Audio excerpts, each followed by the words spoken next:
নমস্কার বন্ধুরা, কেমন আছেন সবাই? আশা করি সবাই খুব ভালো আছেন, সুস্থ আছেন, আনন্দে আছেন। আপনাদের সবাইকে আমার চ্যানেলে স্বাগত জানাই। আজ আমি আপনাদের পড়ে শোনাব প্রচেত গুপ্তের লেখা গল্প চোরের বউ।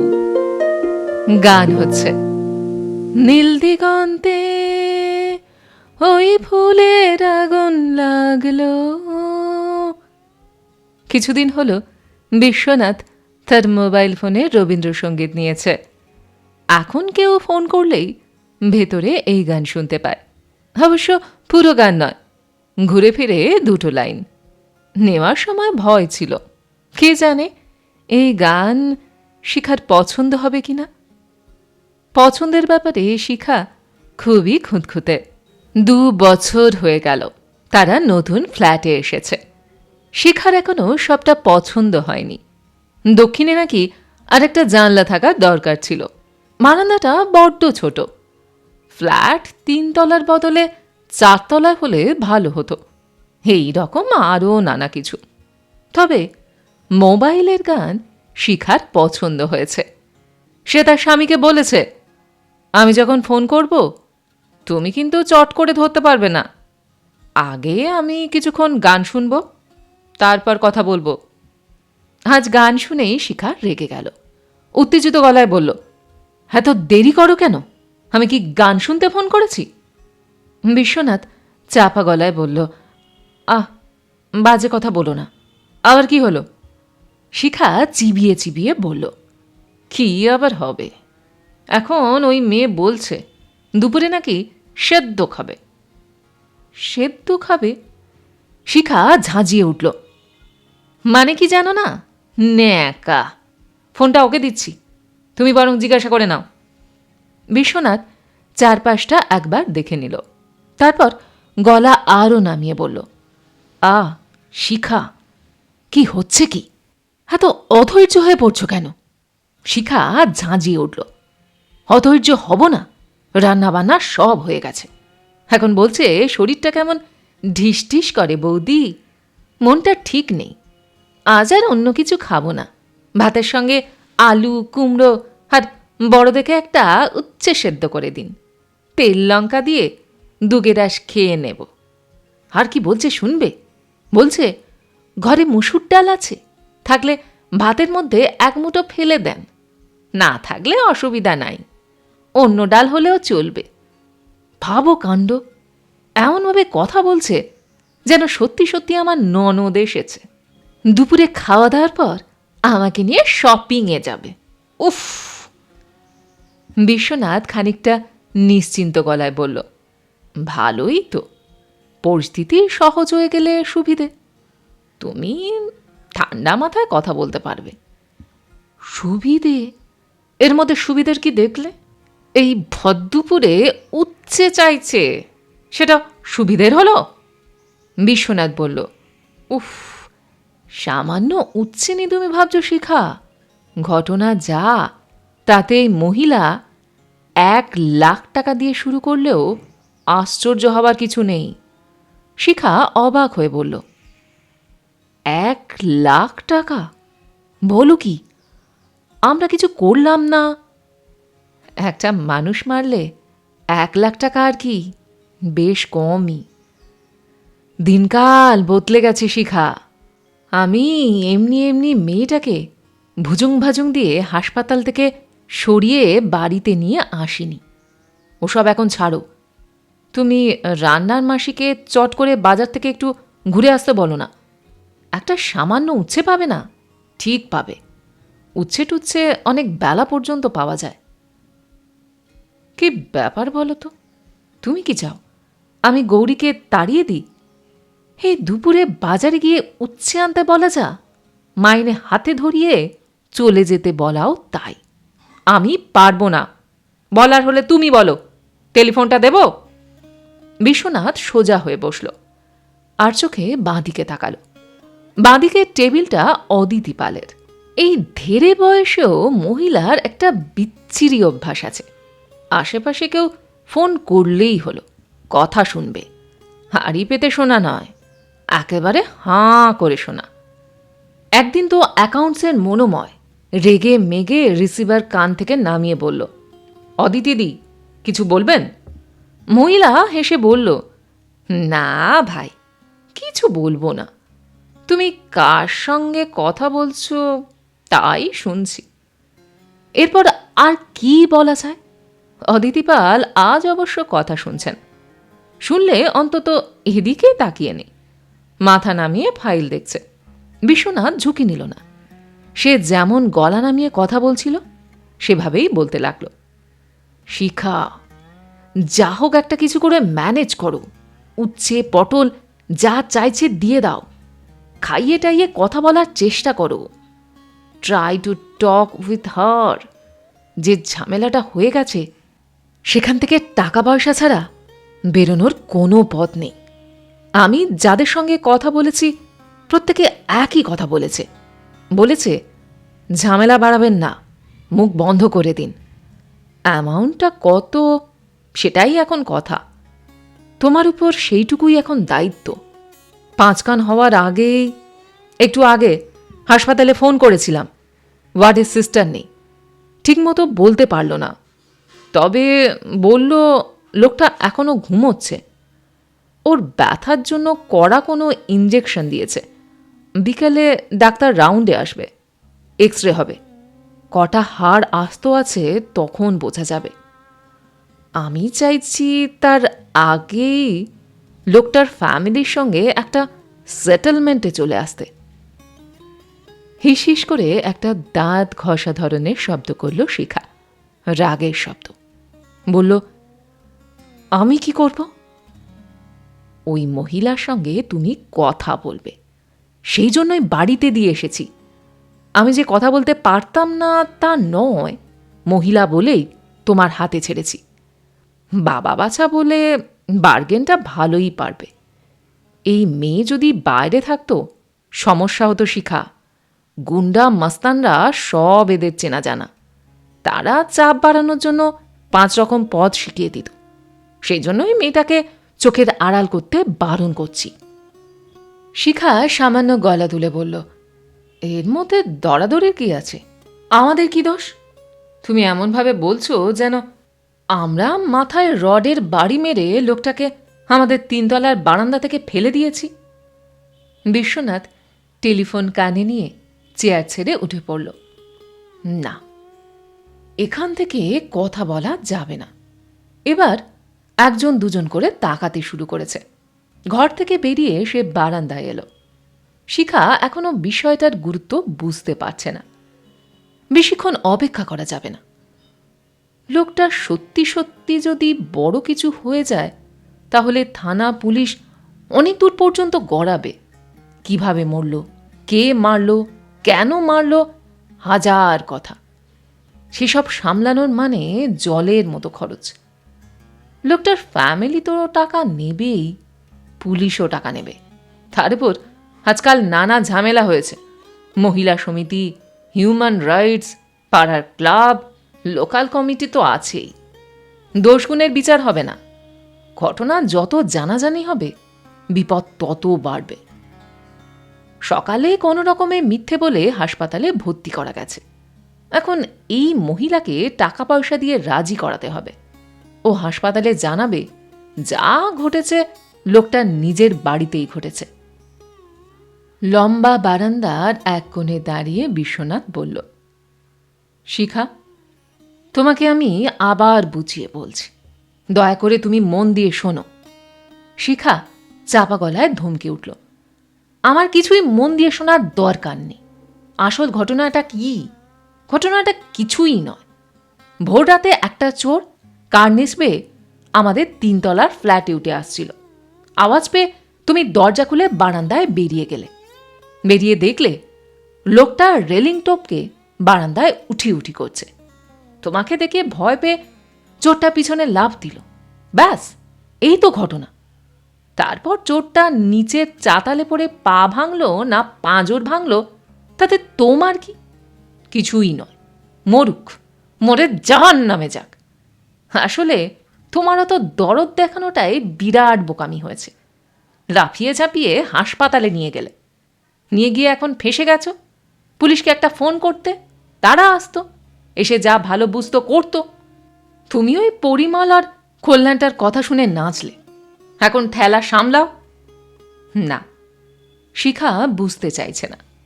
এখন পুলিশকে অ্যাভয়েড করা ছাড়া অন্য কোনো পথ নেই। পরিমল কল্যাণরা ঠিক পরামর্শই দিয়েছে। বিশ্বনাথ খানিকটা হুকুমের ভঙ্গিতেই বলল, আগে তুমি ওই মেয়েটার খাবারের ব্যবস্থা করো।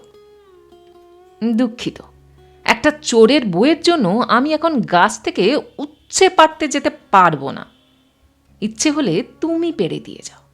উফ, কোন আক্কেলে যে মেয়েটাকে এখানে এনে তুললে। অচেনা অজানা একটা মেয়েকে কেউ বাড়িতে নিয়ে আসে? ছি ছি ছি ছি। আর যে সে মহিলা নয়, চোরের বউ। যত ভাবছি তত অবাক হয়ে যাচ্ছি। বিশ্বনাথ রেগে গিয়ে পড়ল, আহ, আসতে বলো শিখা। চোরের বউ করছে কেন? শুনতে পাবে। অন্য কেউ তো আর জানছে না যে তোমার বাড়িতে কে রয়েছে। চোরের বউ না রাজার বউ? বলছি তো, একটা বেলার ব্যাপার। লাস্ট যেটুকু খবর পেয়েছি তাতে মনে হচ্ছে সন্ধ্যার মধ্যে লোকটা অনেকখানি সুস্থ হয়ে যাবে। ইনজুরি কতটা জানার আগেই মহিলার সঙ্গে টাকা পয়সার কথা শেষ করে নাও। মোটামুটি একটা অ্যামাউন্টে রাজি করিয়ে ফেলো। ফাইনালটা আমি দেখব। সাবধানে কথা বলবে। মেয়েটা চালাক চতুর আছে। দেখলে না কেমন খবর পেয়ে হাসপাতালে এসে হাজির হলো। দেখি এমার্জেন্সিতে ঢুকে বেডের পাশে বসে আছে। শুধু বসে থাকলে কথা ছিল, ফিসফিস করে কান্নাকাটিও করছিল, বানানো কান্না। তখনই পরিমল আর আমি ঠিক করলাম একে আগে এখান থেকে সরাতে হবে। মেয়েটার কান্নাকাটি দেখে অনেকেই তাকাচ্ছিল। নেহাত হাসপাতালে কান্না একটা নর্মাল ব্যাপার। শিখা বলল, সরাতে হবে মানে? সরিয়ে একেবারে বাড়িতে এনে তুলতে হবে? আর কোথায় নিয়ে যাব? মেয়েটা যে লোকটার বউ প্রথমটায় বুঝতে পারিনি, পরে জিজ্ঞাসা করায় বলল বোধহয় কাছাকাছি কোনো বস্তি তস্তিতে থাকে। হাসপাতালে এক ঝাড়ুদার নাকি তার স্বামীকে চিনতে পেরে খবর দিয়েছে। ডাহা মিথ্যে। এদের সব আগে থেকে ঠিক করা থাকে।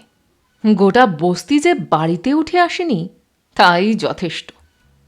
মানে? শিখার গলায় বিস্ময়। বিশ্বনাথ পিছন দিকটা একবার দেখে নিল। কেউ শুনছে না তো? না, বারান্দাটা ফাঁকা।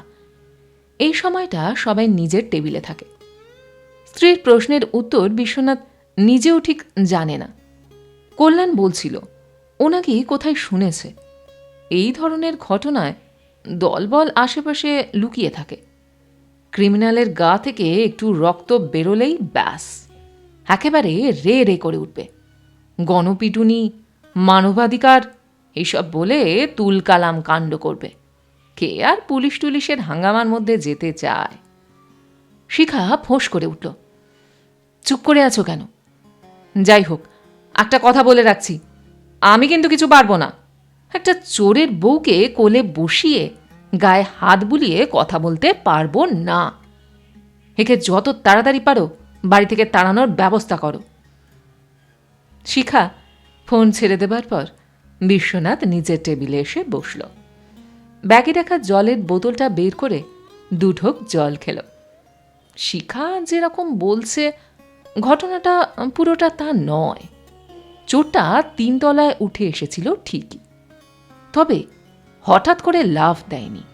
খসখস আওয়াজ পেয়ে বিশ্বনাথ ঘর থেকে বেরোনোর সময় দরজার পাশে রাখা লোহার রডটা হাতে নিয়েছিল। তখনও ভোরের আলো ফোটেনি। কোথা থেকে যেন একটা চাপা হলুদ আলো এসে বারান্দায় পড়েছে, সম্ভবত রাস্তার আলো। সেই আলোতে বিশ্বনাথ দেখল কালো গোল একটা মুখ, ছোট ছোট করে চুল কাটা। তখনই বিশ্বনাথ রডটা মাথার ওপর তুলে হুঙ্কার দেয়, এই কে রে? কালো মাথাটা বিড়বিড় করে কি যেন একটা কথা বলবার চেষ্টা করে। বিশ্বনাথ 2 পা এগিয়ে আসে, আর তখনই ঘটনাটা ঘটল। লোকটা হাত ফসকাল। যতদূর মনে হচ্ছে তিনতলা থেকে নিচের চাতালে পড়ার আগে দোতলার কার্নিশে ধাক্কা খেয়েছে। মাঝপথে একটা শব্দ হয়েছিল। বিশ্বনাথ রুমাল বার করে ঘাম মুছল। আচ্ছা, লোহার রডটা কোথায়? মনে পড়ছে না। ঘরেই রয়েছে নিশ্চয়ই। ইস, খুব ভুল হয়ে গেছে। জিনিসটা ঘরে রাখা ঠিক হয়নি। শিখাকে একটা ফোন করলে কেমন হয়? রডটা কাপড়ে মুছে পিছনের বাগানে টাগানে কোথাও ফেলে দিয়ে আসুক। ছাদেও রেখে আসতে পারে। থাক, এতটা দুশ্চিন্তার কোনো মানে হয় না। রড দিয়ে তো আর সে খুন করেনি, শুধু মাথার ওপর তুলেছিল। নাকি একটা বাড়ি মেরেছিল, মনে পড়ছে না। ঠিক মনে পড়ছে না বিশ্বনাথের। আসলে টেনশনে সব গুলিয়ে আছে। বিশ্বনাথ আবার ব্যাগ থেকে বোতলটা বের করল। গলাটা শুকনো লাগছে। মনে হচ্ছে আরও কয়েক ঢোক জল খাবার দরকার। একটা ভালো কাজ হয়েছে। ঘটনার কথা তেমন কেউ জানে না। অফিসে তো নয়ই, এমনকি ফ্ল্যাটেও নয়। শুধু দোতলার পরিমল, চারতলার কল্যাণ আর দারোয়ান ঝন্টু সিং জেনেছে। ঝন্টুকে পই পই করে বলে দেয়া হয়েছে খবর যেন না বেরোয়। ব্যাটা শুনলে হয়, হাতে 10টা টাকা দিলে হতো। লোকটা পড়ে যাবার পর ঘরে ঢুকে পরিমলের ফ্ল্যাটে ফোন করেছিল বিশ্বনাথ। ফোন বেজে যাচ্ছিল। তখন নিজে গিয়ে দরজা ধাক্কে পরিমলকে ঘুম থেকে তোলে। এত ভয় পেয়ে গিয়েছিল যে ডোরবেল বাজানোর কথা মনে ছিল না। চোখ কচলাতে কচলাতে বেরিয়ে এলো পরিমল। ঘটনা শুনে বলল, বলছেন কি বিশ্বদা, লোকটা বেঁচে আছে তো? 3 তলার ওপর থেকে পড়েছে। বেঁচে থাকা টাফ। সেটাই তো বুঝতে পারছি না। খুব জোরে আওয়াজ হলো। একা নিচে যেতে সাহস হচ্ছে না। পরিমল, তুমি একবার আসবে? আপনি কি ঠেলা টেলা দিয়েছিলেন? না না, সেরকম কিছু নয়, শুধু এগিয়ে গিয়েছিলাম। পরিমল জামা গলাতে গলাতে বলল, চলুন চলুন, আগে দেখে আসি। পুলিশে একটা ফোন করলে হতো। থানার নাম্বার জানা আছে? বিশ্বনাথ পরিমলের একটা হাত চেপে ধরে বলল, থানার নম্বর? কই, না তো। কি হবে ভাই, ভীষণ ভয় করছে। কি ফ্যাসাদে পড়লাম দেখুন তো। একতলায় নামতে নামতে কল্যাণের সঙ্গে দেখা। সে অন্ধকার থাকতে থাকতে মর্নিং ওয়াকে বের হয়। সিঁড়ির মুখে দেখা। চালাক চতুর ছেলে। সংক্ষেপে ঘটনাটা শুনেই বলল, পুলিশ? খেপেছেন নাকি? আগে একটা ট্যাক্সি দেখে লোকটাকে হাসপাতালে নিয়ে যেতে হবে। এখানে মরে পড়ে থাকলে তো কেলেঙ্কারি। ঝন্টু সিং পিছনে নিজের ঘরে ঘুমোচ্ছিল। তাকে ডাকা হলো। চাতালে উপুর হয়ে পড়ে থাকা লোকটাকে পাঁজা কোলে করে ট্যাক্সিতে যখন তোলা হলো, তখন সামান্য আলো ফুটেছে। তোমার নাম কি? মহিলা মুখ তুলে অল্প হাসল। বলল, কনক চাপা বৌদি। আপনি কনকও ডাকতে পারেন, চাপাও ডাকতে পারেন। হাসলে এই মহিলার অনেকগুলো দাঁত দেখা যায়। মনে হয় বাড়িতে কোনো সমস্যা আছে। বয়স কত? 30-এর কাছাকাছি, আবার একটু বেশিও হতে পারে। গরিব মেয়েদের বয়স চট করে বোঝা যায় না। কালো আর রোগা হলে তো কথাই নেই। তবে এর গায়ের রং একেবারে কালো নয়, ময়লা ময়লা একটা ভাব। নীল পাড়ের রংচটা শাড়ি পরায় সেই ভাবটা আরও বেশি লাগছে। হাসপাতালে এই মেয়ে নাকি কাঁদছিল। কই, সেরকম কোনো লক্ষণ তো দেখা যাচ্ছে না, বরং বেশ দিব্যি আছে। একেবারে গোড়ার দিকে যে জড়সড় ভাবটা ছিল, সেটা পুরোপুরি না কাটলেও অনেকটাই কেটেছে। প্রথমটায় ঘরে ঢুকে দরজার পাশে দাঁড়িয়েছিল খানিকক্ষণ। এখন বসার ঘরের মেঝেতে পা ছড়িয়ে বসে আছে। পা ছড়িয়ে বসে পান চিবোচ্ছে। তাকে পান করে দিয়েছে রান্নার মাসি গৌরী, নিজেই চেয়ে নিয়েছে। এই যে মাসি, একটা পান দাও তো দেখি।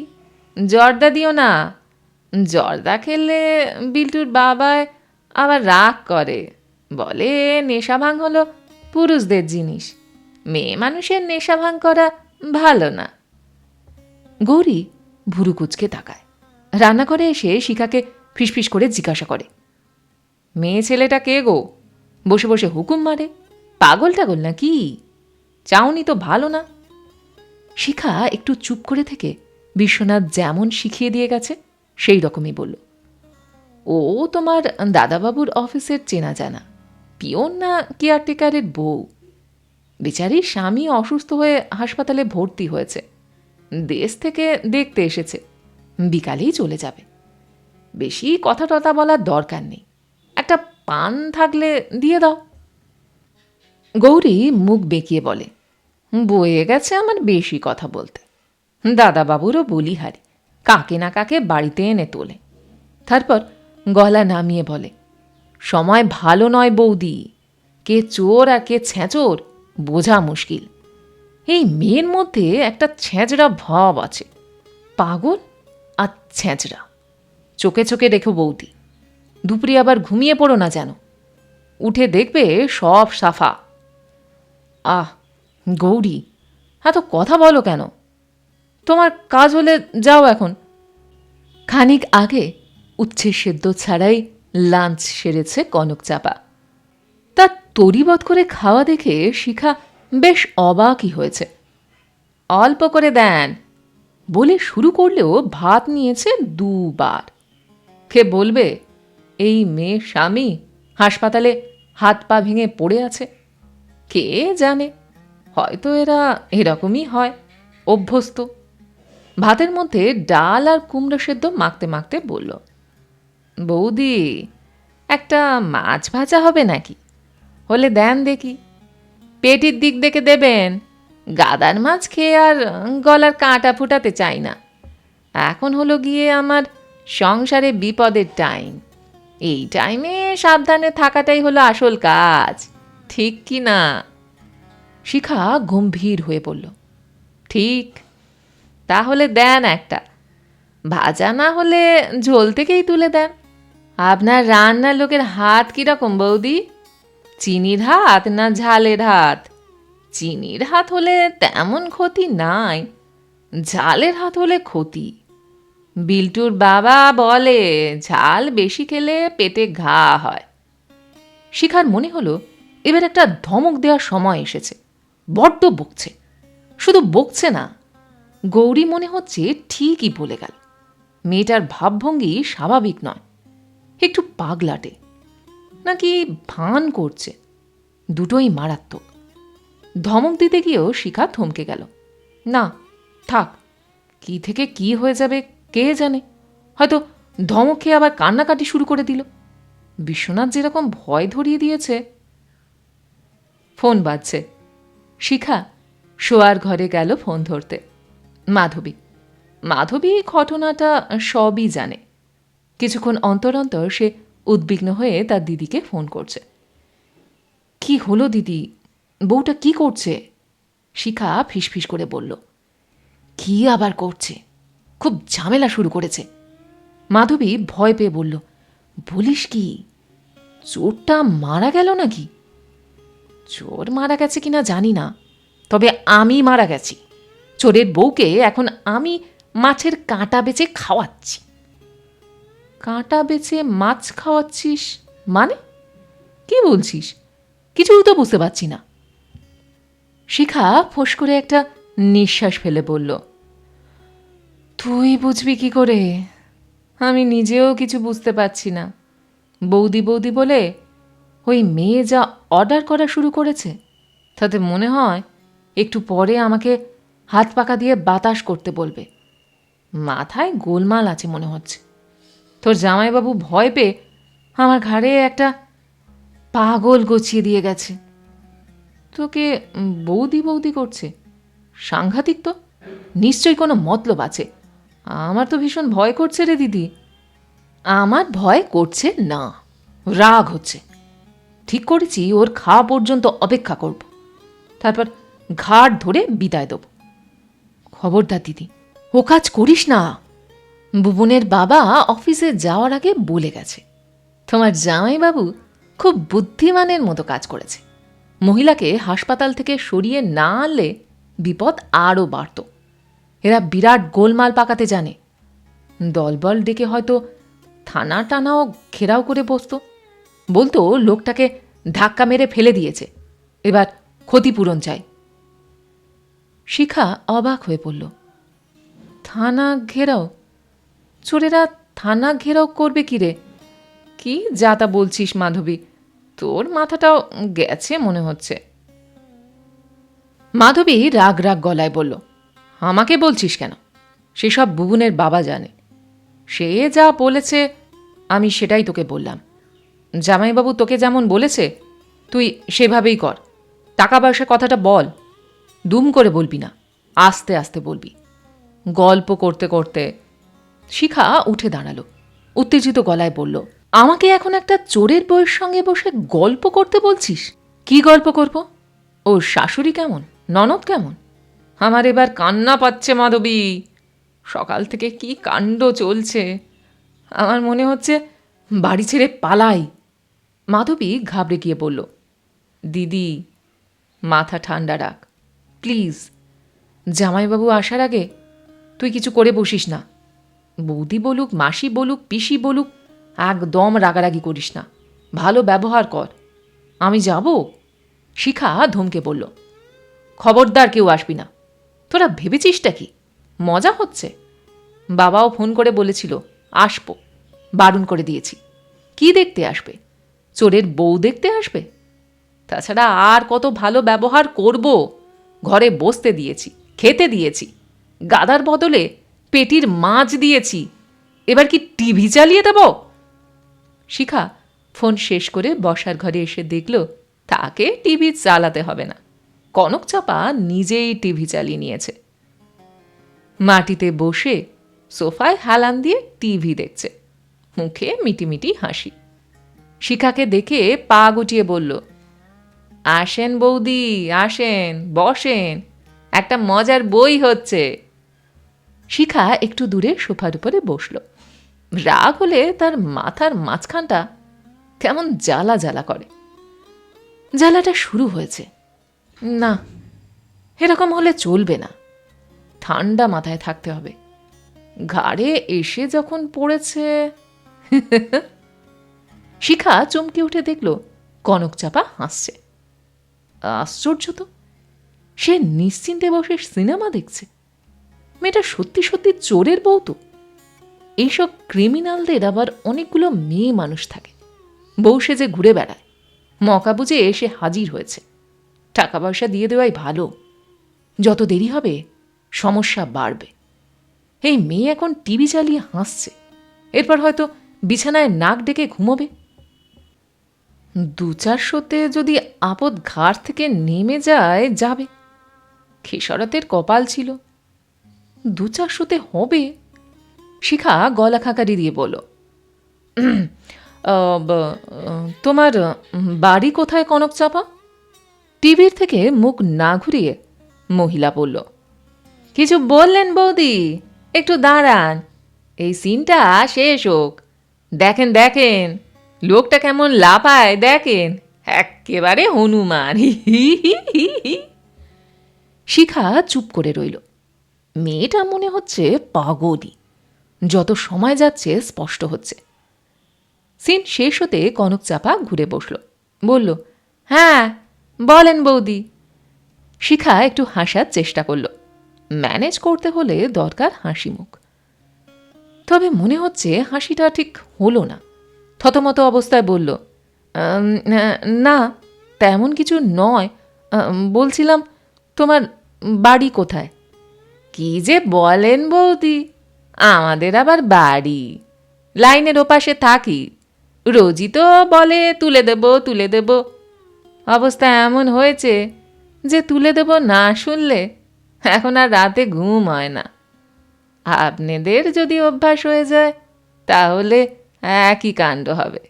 তুলে দেব শুনলে তবে ঘুম আসবে। শিখা কথা ঘোরানোর জন্য বলল, তুমি চিন্তা করো না, তোমার স্বামী খুব তাড়াতাড়ি ভালো হয়ে যাবে। কনক চাপা তার শাড়ির আঁচল গুছিয়ে বসল, বলল, আজকাল আর আমি চিন্তা করি না বৌদি, আগে করতাম, খুব করতাম। এই রাতে বেরোলে চিন্তা করতাম, এই পুলিশে ধরল কিনা চিন্তা করতাম, এই মারকে হাত পা ভাঙল কিনা চিন্তা করতাম। এখন করি না। বুঝে গেছি এই 2-4 দিন এদিক সেদিক হবে, তারপর আবার সব ঠিক হয়ে যাবে। আপনি কি বলেন, ঠিক হয়ে যাবে না? শিখা বুঝতে পারছে না কি বলা উচিত। সে একটু চুপ করে থেকে বলল, ঠিক হয়ে যাবে, নিশ্চয়ই ঠিক হয়ে যাবে। তোমার বরের তেমন কিছু হয়েছে বলে তো মনে হয় না। কনকচাপা হতাশ ভঙ্গিতে বলল, আমারও তাই মনে হয় বৌদি, তেমন কিছু হয়নি। লোক মারফত খবর পেয়ে হাসপাতালে যখন গেলাম তখন দেখি বিল্টুর বাপে ইঞ্জেকশন নিয়ে ঘুমায়। আমি নার্সকে চুপি চুপি জিজ্ঞাসা করলাম, কটা ইঞ্জেকশন? সে বলল একটা। তখনই বুঝেছি মোটে একটা ইঞ্জেকশন নিয়ে যখন আমার নিশ্চিন্তে ঘুমোয় তখন তেমন কিছু হয় নাই। আপনি বলেন না বৌদি, তেমন কিছু হলে একটা ইঞ্জেকশনে ঘুমোতো? কথা শুনে মনে হচ্ছে মাত্র একটা ইঞ্জেকশনে স্বামীর ঘুমিয়ে পড়ায় এই মেয়ে খুশি নয়। সে চাইছে আরও বেশি কিছু, আরও খারাপ। কেন? বেশি টাকা পাওয়া যেত। কি ভয়ানক!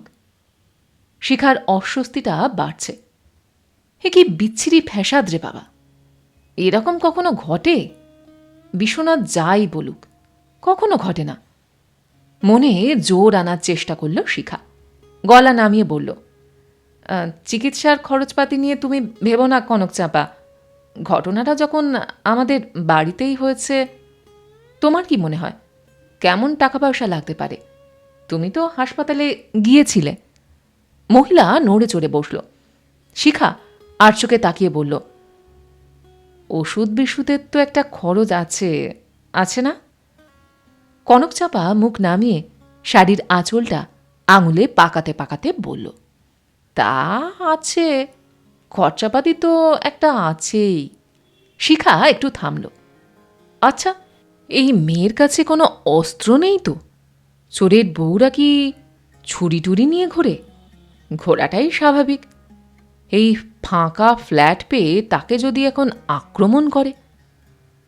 ঠান্ডা একটা ভয় শিখার শরীরে বয়ে গেল। ঘরে একটা লোহার রড ছিল না, সেটা কোথায় গেল? বিশ্বনাথ কোথায় সরালো?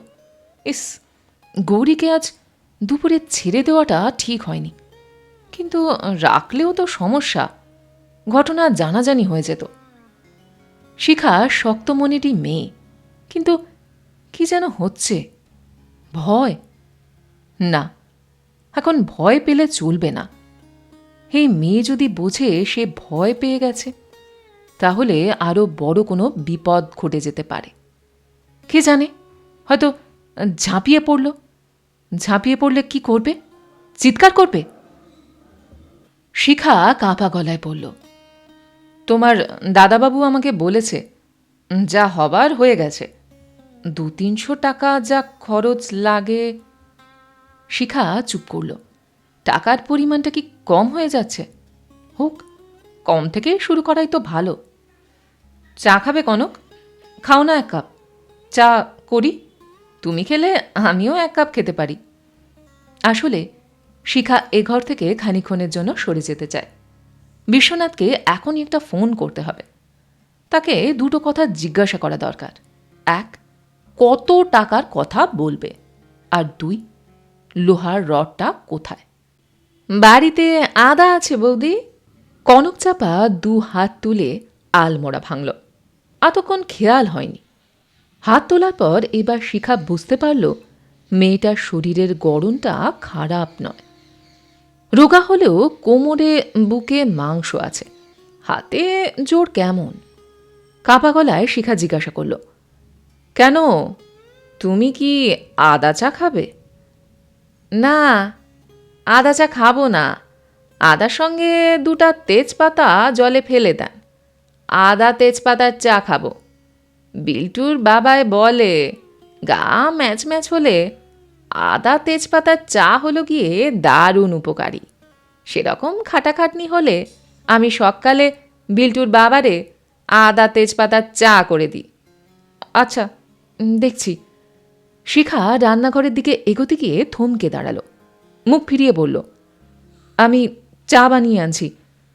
তুমি ততক্ষণে মনে মনে একটা হিসাবপত্র করে নাও কনক চাপা, কত খরচ টরচ হবে সেই হিসাব। বিকাল তো হয়েই এলো, একটু পরেই তোমাকে আবার হাসপাতালে যেতে হবে। ভিজিটিং আওয়ার 4টে থেকে। 4টে থেকে না? কনক চাপা হাই তুলে পড়ল, 4টে না 5টা কে জানে, কিছু একটা হবে, ও নিয়ে আমার মাথা ব্যথা নেই। রান্নাঘরে গিয়ে দ্রুত মোবাইলে নম্বর টিপল শিখা। 1বার, 2বার, 3বার। 3বারেও বিশ্বনাথকে ধরা গেল না। তবে ফোন বন্ধ। ফোন বন্ধ কেন? নিশ্চয়ই মিটিং করছে। উফ, মানুষটার কোনো কাণ্ডজ্ঞান নেই।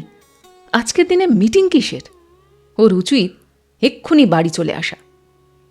চায়ে কয়েক কুচি আদা দিলেও তেজপাতা ফেলতে ভরসা পেল না শিখা।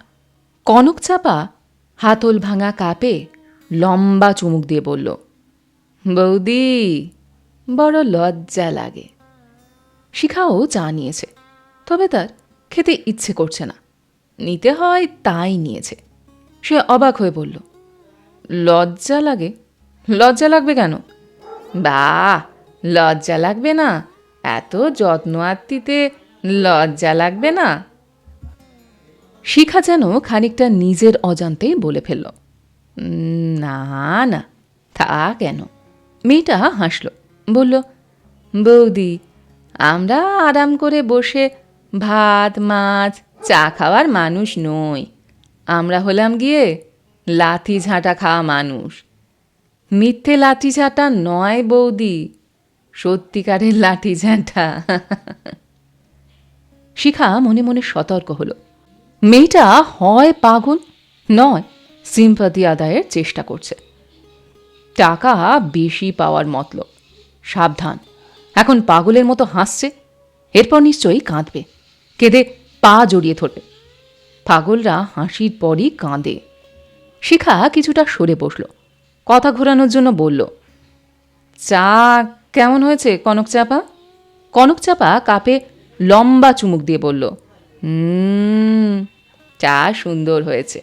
ভাগ্যিস কাল রাতে বিল্টুর বাপে আপনাদের এই ফেলার থেকে পড়েছিল, নইলে কি দাদায় এমন খাতির খুতির করে ঘরে নিয়ে আসতো না? আপনি এমন যত্ন করে খাওয়াতেন, আপনিও দুটো লাথি দিতেন। চোরের বউরে লাথি দেওয়ার অনেক মজা। শিখার ইচ্ছা হচ্ছিল না, তবু সে গলা নামিয়ে বলে ফেলল, ছি, অমন করে বলে না, কত বড় বিপদ হতে পারত। কনক চাপা দাঁত দেখানো হাসি হেসে উঠে দাঁড়ালো, ফের হাত তুলে হাড়মোড়া ভাঙল, বলল, রোজই বিপদের মধ্যে আছি। ঘরে মার খাওয়ার বিপদ, বাইরে স্বামী মরার বিপদ, আমার আবার বড় বিপদ ছোট বিপদ। তবে চিন্তা করেন না বৌদি, আর বেশি দিন নয়। একটা ফন্দি করেছি, চেন্সে একটা পেলেই দেখিয়ে দেব।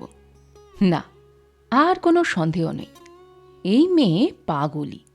পাগল হলে সুবিধে বেশি না কম? বেশি হওয়াই উচিত। পাগল মানুষ টাকা পয়সা নিয়ে ঝামেলায় যায় না। শিখার মুখ ফসকে বেরিয়ে গেল, কি ফন্দি? কোনো উত্তর দিল না কনক চাপা। মাথা নামিয়ে মিটিমিটি হাসতে লাগল।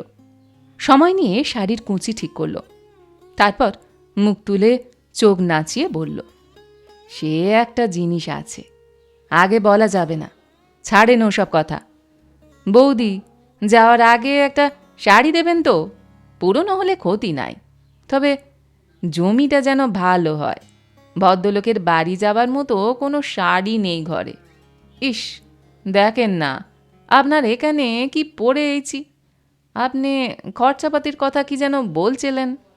শিখা উৎসাহ নিয়ে বলল, হ্যাঁ হ্যাঁ, বলছিলাম তো, তুমি বলো কত দিলে মোটামুটি তোমার? বলো না, লজ্জা পাচ্ছ কেন? আহা, ঘটনা যখন একটা ঘটেই গেছে। তোমার দাদাবাবু আমায় বলে দিয়েছেন। যতই হোক গরিব মানুষ, তোমার দাদাবাবুও একবার হাসপাতালে যাবেক্ষণ। আজ না পারলে কাল পরশু তো যাবেই। কনকচাপা সত্যি সত্যি যেন লজ্জা পেল। বলল, না না, দাদারে আর ব্যস্ত করবেন না, উনি অনেক করেছেন। নিয়ে যাওয়ার কথা ছিল পুলিশ থানায়, তার বদলে নিয়ে এসেছেন গড়ে। এর বেশি আর কি করবেন? বৌদি, আপনার ওই স্পটটা একবার দেখা যাবে? শিখা অবাক হয়ে বলল, স্পট? কিসের স্পট? ওই যে যেখান থেকে বিল্টুর বাবা পড়েছে, সেই স্পটটা দেখা যাবে একবার? শিখা বিরক্ত হলো। মেয়েটা তো বড্ড ফ্যাচাং ফ্যাচাং করে, সহ্যের একটা সীমা আছে। শিখা বিরক্ত গলায় বলল, বারান্দা দেখে কি করবে? কনকচাপা হেসে বলল, রাগ করেন না বৌদি, একটু দেখতাম। জায়গাটা কত উঁচু না দেখে টাকা পয়সা ঠিক করি কি করে? মানুষটা বাঁচবে না মরবে, এক পা ভাঙবে না দুই পা ভাঙবে, পায়ের সঙ্গে হাত ভাঙবে না মাথা ফাটবে, সবেরই তো একটা হিসাব লাগে, লাগে না? উফ, আচ্ছা, পাগলের পাল্লায় পড়ে গেছে তো। যাক, কাজটা গুটিয়ে আনার মুখে ভেস্তে দিয়ে লাভ নেই, যা খুশি করুক। যাও দেখে এসো, ওই যে দরজা, বেরোলেই ডান দিকে বারান্দা। তোমার বিল্টুর বাবা কি এই কাণ্ডই করে? চুরি করতে লোকের বারান্দা বেয়ে ওপরে ওঠে? গলায় ইচ্ছে করেই একটা চাপা হুমকির ভাব আনল শিখা। সেই হুমকিকে পাত্তা না দিয়ে কনকচাপা নির্লিপ্ত মুখে বলল, এখন তাই ওঠে, বারান্দা দিয়েই ওঠে। তবে সেদিন বলছিল এবার আগে ছাদে উঠে যাবে, তারপর নামবে, আর তারা খেলে ছাদ থেকেই লাফ দেবে নিচে। ছাদ থেকে নিচে পড়লে পাবলিক নাকি বেশি ঘাবড়ায়।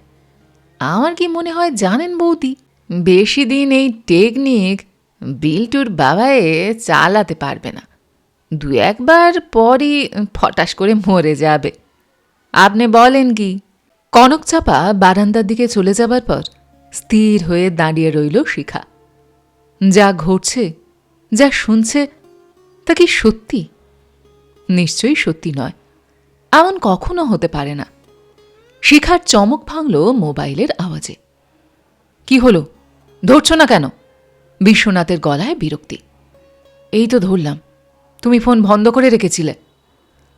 হাসপাতালের ভেতরে ছিলাম, লোকটার এক্সরে হলো, ডাক্তারের সঙ্গে কথা বললাম। শিখা অবাক হয়ে পড়ল। হাসপাতালে? হাসপাতালে গেলে কখন? অফিস থেকে চলে এসেছি, পরিমলও সঙ্গে এসেছে। গুড নিউজ আছে শিখা, মিরাকল বলতে পারো। ভগবান আমাদের বাঁচিয়ে দিয়েছেন, হারামজাদাটার কিছুই হয়নি। নো হাত পা ভাঙা, নাথিং, শুধু একটু মাথা ফেটেছে, 3টে মাত্র স্টিচ, কোনো ব্যাপারই নয়। শিখা উত্তেজিত হয়ে পড়ল, বলো কি, সত্যি? বিশ্বনাথ হাসতে হাসতে বলল, সত্যি না তো কি, হাসপাতাল আজই লোকটাকে ছেড়ে দিচ্ছে। উফ, ব্যাটা যে কি চিন্তায় ফেলেছিল, এখন বেডে বসে গরম দুধ খাচ্ছে আর পা নাড়ছে শালা। সারাটা দিন চোরের মতো ফিসফিস করে কেটেছে, আর দরকার নেই। শিখা জোর গলায় বলল, লোকটার দলবল কিছু দেখলে? গুন্ডা টুন্ডা? ধুস, কেউ নেই, একেবারে ভিখিরি। মিছিমিছি ভয় পেয়েছিলাম, বুঝতে পারলাম শুধু বউটাকে নিয়ে সব করে বেড়ায়। হারামজাদার হাতে 100 টাকা দিয়ে পরিমল বলল, যা, এবারের মতো ছেড়ে দিলাম, তোকে পুলিশের হাতে দিচ্ছি না। ফের যদি... লোকটা আমাদের পাটা ধরে একাকার কাণ্ড। ওই মেয়েটা কোথায়, চোরের বউটা? শিখা এবার গলা একটু নামালো, বারান্দার দিকে তাকিয়ে বলল, যা, ওরকম করে বলো না, কনকচাপা একটা পাগলি। কনকচাপা? কনকচাপা আবার কে? বিশ্বনাথের গলায় বিস্ময়। শিখা হেসে বলল, লোকটার বউ বারান্দায় গেছে, মনে হচ্ছে ফিতে হাতে করে মাপছে বর কত উঁচু থেকে পড়েছে, সেই বুঝে টাকার অ্যামাউন্ট ঠিক করবে বলছে। অ্যামাউন্ট ঠিক করাচ্ছি, এখনই ঘাত ধরে বাড়ি থেকে বার করে দাও। ট্যাফু করলে বলো পুলিশ ডাকবো। পুলিশ এসে লাথি মারতে মারতে নিয়ে যাবে, দেখবে এটুকু বললেই কাজ দেবে, ভয়ে কুঁকড়ে যাবে। শিখা হালকা ধমক দিয়ে বলল, আই বলছি না, ওরকম করে বলো না। বিপদ কেটে গেছে বলে হম্বিতম্বি খুব বেড়েছে দেখছি। মেয়েটাকে আমি বের করে দিচ্ছি, তবে হাতে কয়েকটা টাকা দিয়ে দেব, কিন্তু বেশি না, এই 10-20 টাকা। বেচারি আশা করে আছে। বিশ্বনাথ অবাক হয়ে বলল, কি বলছো তুমি, টাকা দেবে? খবরদার, একদম প্রশ্রয় দেবে না, আমি একটু পরেই আসছি। উফ, বিরাট ফাঁড়া কাটল। আই শোনো, পরিমল খেতে চাইছে, প্রন পকোড়া আর 2 পেক করে আজ পারমিশন দিতে হবে কিন্তু। শিখা খুশি খুশি গলায় বলল, যাও, যা খুশি করো। বিশ্বনাথের মোবাইল কেটে দিতে দিতে শিখা ঠিক করল, টাকা নয়, কনক চাঁপাকে সে একটা শাড়িই দেবে। ইচ্ছে করলে একটা ভালো শাড়ি সে দিতে পারে, কিন্তু দেবে না, মোটামুটি ধরনের একটা দেবে। ভালো শাড়ি দিলে এই মেয়ে লাই পেয়ে যাবে। ছোট লোকদের সব করতে হয়, লাই দিতে নেই। শাড়ির জন্য শিখা তার শোয়ার ঘরের দিকে পা বাড়াতেই বিকট আওয়াজটা হলো, ঠিক যেন ভোর রাতের সেই আওয়াজ। বারান্দা থেকে ছিটকে কেউ নিচের চাতালে গিয়ে পড়ল। পড়বার আগে ধাক্কা খেল দোতলার কার্নিশে।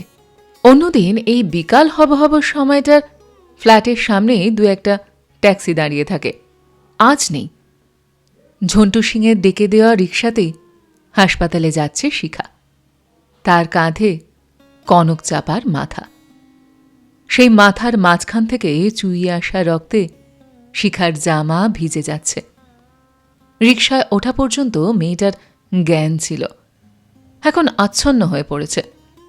তার আগে ফিসফিস করে বলছে, ইস, লাভটা ঠিক মতো হলো না বৌদি, মনে হচ্ছে এবারও বেঁচে যাব, আপনার কি মনে হয়? দুহাত দিয়ে কনক চাপাকে জড়িয়ে রেখেছে শিখা, তার 2 চোখ বেয়ে দর দর করে জল পড়ছে। সে খুব চেষ্টা করছে কান্না থামাতে, পারছে না।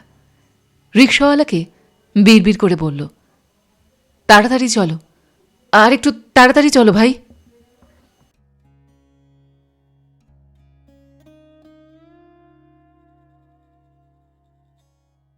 গল্পটি এইখানে সমাপ্ত হল। আপনারা এতক্ষণ শুনছিলেন প্রচেত গুপ্তের লেখা গল্প চোরের বউ। গল্পটি আপনাদের কেমন লাগলো বা আমার গল্প পাঠ আপনাদের কেমন লাগলো কমেন্ট সেকশনে অবশ্যই লিখে জানান। যদি আমার গল্প পাঠ আপনাদের ভালো লেগে থাকে তাহলে আশা করব লাইক শেয়ার অবশ্যই করবেন। আর এই ধরনের সুন্দর সুন্দর কাহিনী আরও শুনবার জন্য আমার চ্যানেলটিকে সাবস্ক্রাইব করতে ভুলবেন না কিন্তু। তবে আজ এই পর্যন্ত, আমি খুব তাড়াতাড়ি আবারও অন্য কোনো কাহিনী নিয়ে আপনাদের কাছে চলে আসছি। সবাই খুব ভালো থাকবেন, সুস্থ থাকবেন, আনন্দে থাকবেন। নমস্কার।